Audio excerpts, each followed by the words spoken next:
இருக்கிற அத்தனை பாவத்தையும் சாபத்தையும் அதன் விளைவுகளையும் தூக்கி அவர் மேலே வச்சாரோ அன்னைக்கே அங்கிருந்து சில காரியங்கள் நமக்கு வர ஆரம்பிச்சிருச்சு.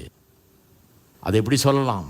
அவர் தண்டிக்கப்பட்டார். He was punished so that I may be forgiven. நான் மன்னிக்கப்படும்படியாக அவர் தண்டிக்கப்பட்டார். அவர் காயப்பட்டார். எதுக்கு? நான் சுகமாகும்படியாக, நான் சரீரத்தில் குணமாகும்படியாக அவர் அங்கே காயப்பட்டார். இன்னும் சொல்லலாம், அவர் பாவமானார். பாவம் அறியாத அவர் பாவமானார். ஏன்? நீதி என்னன்னு அறியாத நான் நீதிமானாக மாறும்படியாக, தேவனுக்காக நீதிமானாக நிற்கும்படியாக அவர் பாவமானார். அவர் என்னுடைய மரணத்தை எடுத்துக்கொண்டார். பாவத்தின் சம்பளம் மரணம். நான் செத்திருக்கணும். என்னுடைய மரணத்தை அவர் எடுத்துக்கொண்டார். ஏன்? அவருடைய ஜீவனை பெறுவதற்காக. அந்த ரத்தம் அங்கே ஊற்றப்பட்ட போது அந்த ஜீவன் எனக்கு வரும்படியாக ஊற்றப்பட்டது. அதனால தான் இயேசு சொன்னார், என்னுடைய ரத்தத்திலே பானம் பண்ணுகிறவன், பண்ணாதவனுக்கு என்னத்தில் எதுவும் இல்லைன்னாரு. அதனால தான் அதை கொடுக்கும்போது, அந்த கப்பை கொடுக்கும்போது சொல்கிறாங்க, இது உங்களுக்காக சிந்தப்பட்ட இயேசுடைய ரத்தம். அதைத்தான் குடிக்கிறோம். ரத்தத்தை குடிக்கலாம், அந்த ரசத்தை தான் குடிக்கிறோம்.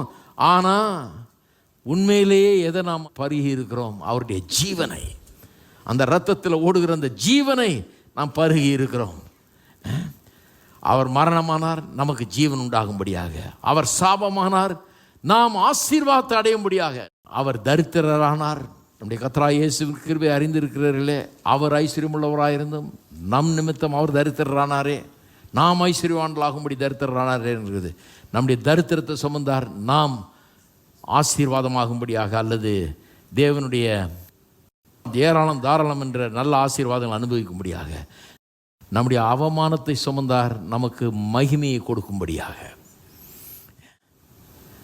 என்னுடைய ரிஜெக்ஷனை சுமந்தார். நான் ஏற்றுக்கொள்ளப்படாதவன், தேவனுடைய பார்வையிலே தள்ளப்பட்டவன், பாவி என்று நிராகரிக்கப்பட்டவன். என்னுடைய ரிஜெக்ஷனை அவர் ஏற்றுக்கொண்டார். கல்வாரி சிலுவையில் திரும்பும்போது தேவன் கூட அவர் முகத்தை நோக்கி பார்க்க முடியலையாம். ஏன்னா பாவமெல்லாம் அவர் மேலே இருந்தது. அன்னைக்கு முகத்தை திருப்பி கொண்டார் தேவன். ஏன்? என்றென்றைக்கும் அவருடைய முகத்தை என்னிடத்திலிருந்து திருப்பாமல் இருக்கும்படியாக. அவர் முகத்தை பிரகாசிப்பிக்க பண்ணுகிறார். நம்ம மேலே பிரகாசிப்பிக்க பண்ணும்படியாக அவர் திருப்பி கொண்டார். அன்றைக்கு எவ்வளவு நன்மைகள் பாருங்கள். எத்தனை பேர் இருக்கிறீங்க?